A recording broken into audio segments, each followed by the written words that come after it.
So breakfast muna bago start ang ating day 3.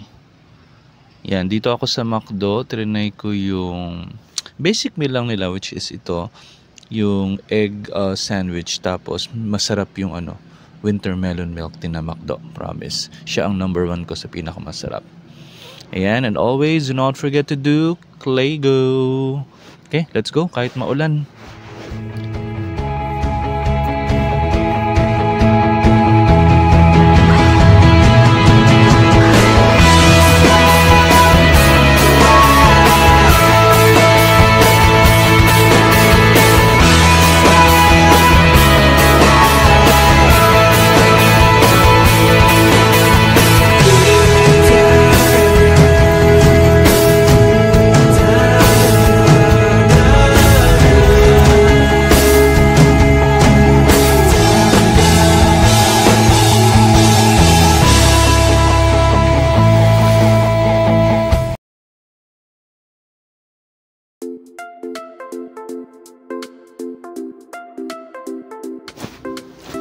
So, what's up mga ka-backpackers? So, it's our day 3 na dito sa Taiwan.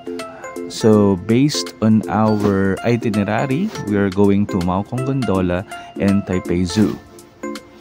So, once again guys, I purchased po yung ating Maokong Gondola and Taipei Zoo ticket from Klook.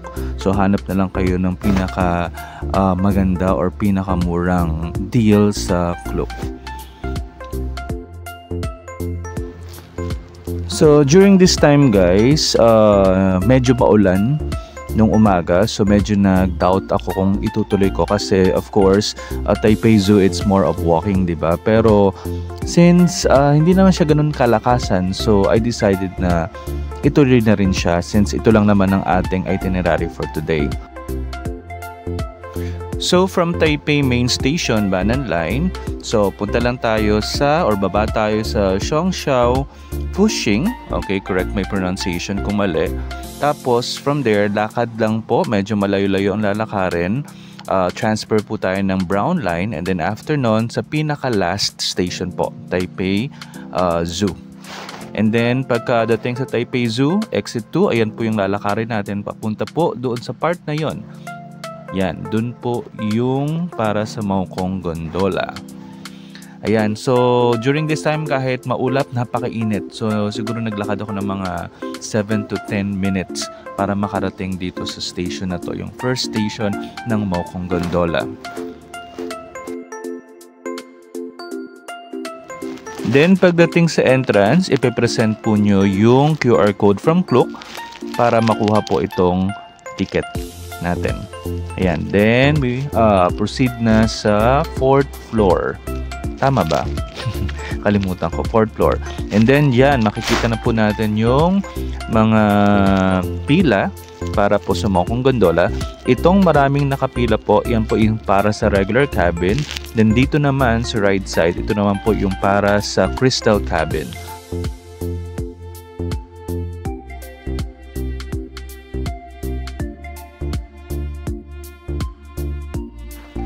Medyo matagal lang po talaga mag-antay, pero after 40 minutes, then finally, makasakay na tayo ng cabin.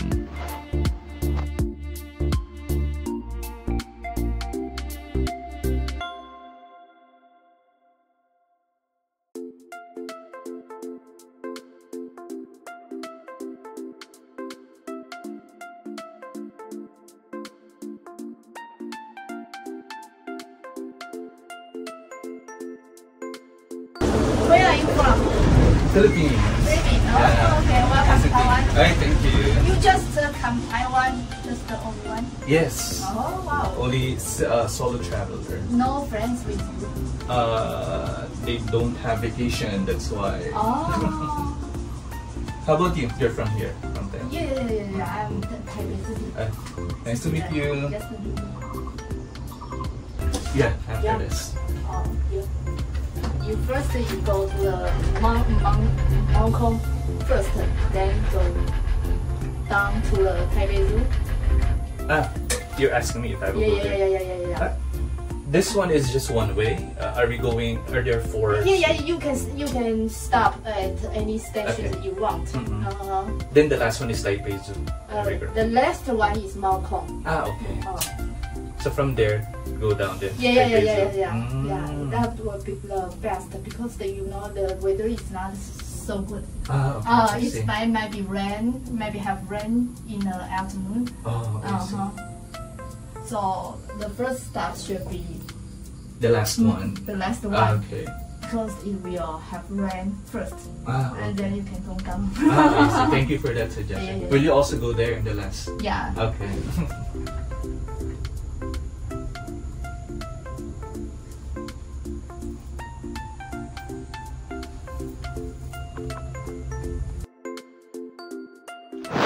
Worth it naman yung pag-aantay natin ng 40 minutes kasi napakaganda naman ng view dito sa Crystal Cabin.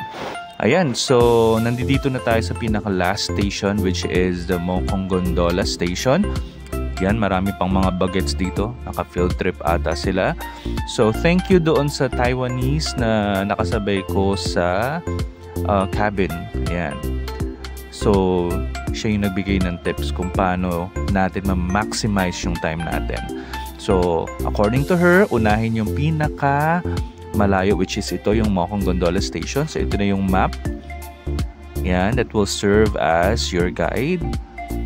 Since nandito tayo sa pinaka dulo. So, ito yung mga pwede nating makita or pwede nating puntahan dito sa station na to. Bale, ito yung makikita nyo pagkalabas ng station. Ayun, yung part na yun, marami nagpapapicture. So, ganun na lang din ang gagawin ko. Papapicture ako dyan, tapos yung name ng station. So, hindi na ako magagala-gala, guys. Because our main target is Taipei Zoo. Dahil marami pang lakaran doon. Yan, may mga bus pa dyan. There. Actually, you can explore pa. Yun nga lang ako, hindi na. Dito na lang ako sa Bukana. Tapos itong building na to, yan, may restaurant dyan. Tapos, of course, pwede kang bumili ng makakain mo. Then if you want, you can explore pa doon sa part na yon, sa malayong part ng road na yon.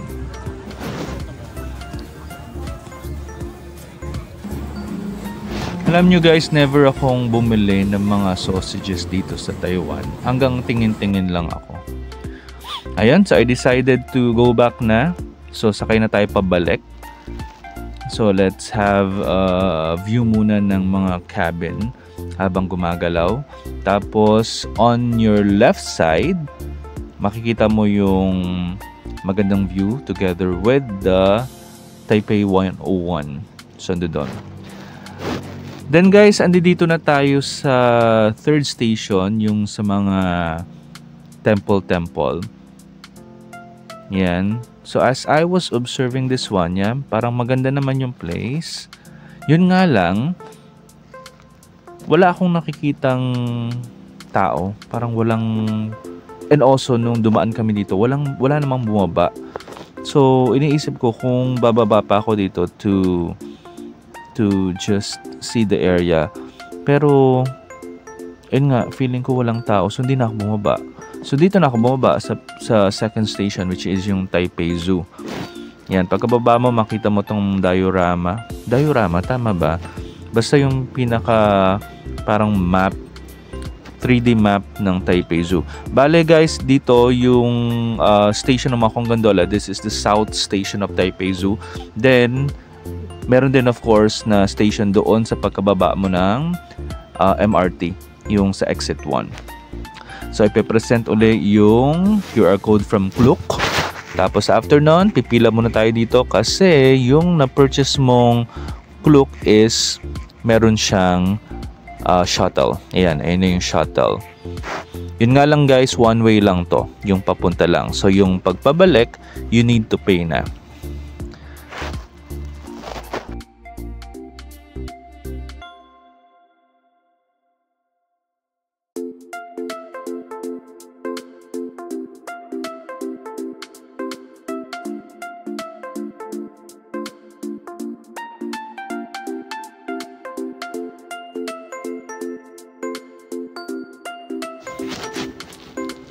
Alright, we're here na guys sa Taipei Zoo. So again, dito tayo sa South Station. So after ng siguro mga 7 to 10 minutes na ride dun sa shuttle, so nakarating na tayo dito. And of course, expect na more on lakaran talaga dito sa Taipei Zoo guys. And also according dun sa mga napanood ko ding vlog, and also based on my experience, you really need to allot like at least 4 hours para ma-enjoy mo yung Taipei Zoo. Yan, on my part, during this time, ano na to mga around 2:30 PM na lang din siya. So ang aking target time dito is mga 2 hours lang. Yeah, so I don't need to really visit everything here. To be honest guys, ang aking main goal is to see an African elephant. Ayun lang, masaya na ako dito sa African elephant. And siya kagad yung bumungad sa atin pagpasok natin dun sa parang tunnel. So, yan, masaya na ako. There, para siyang yung sa Manila Zoo na pagpasok mo is si Mali kagad yung makikita mo. Yan. Since napakalaki ng area guys, so always remember na i-follow nyo yung mga signages. Tapos tandaan nyo kung saan kayo mag-enter at kung saan kayo mag-exit para hindi kayo maligaw. Okay, so let's enjoy Taipei Zoo. So ito na yung mga animals na nakita natin dito sa South Station.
Ayan, alis na tayo guys, pauwi na tayo. So balik tayo dito sa pinaka entrance kung saan tayo mag-aantay ng shuttle pabalik sa Taipei Station ng Mokong Gondola.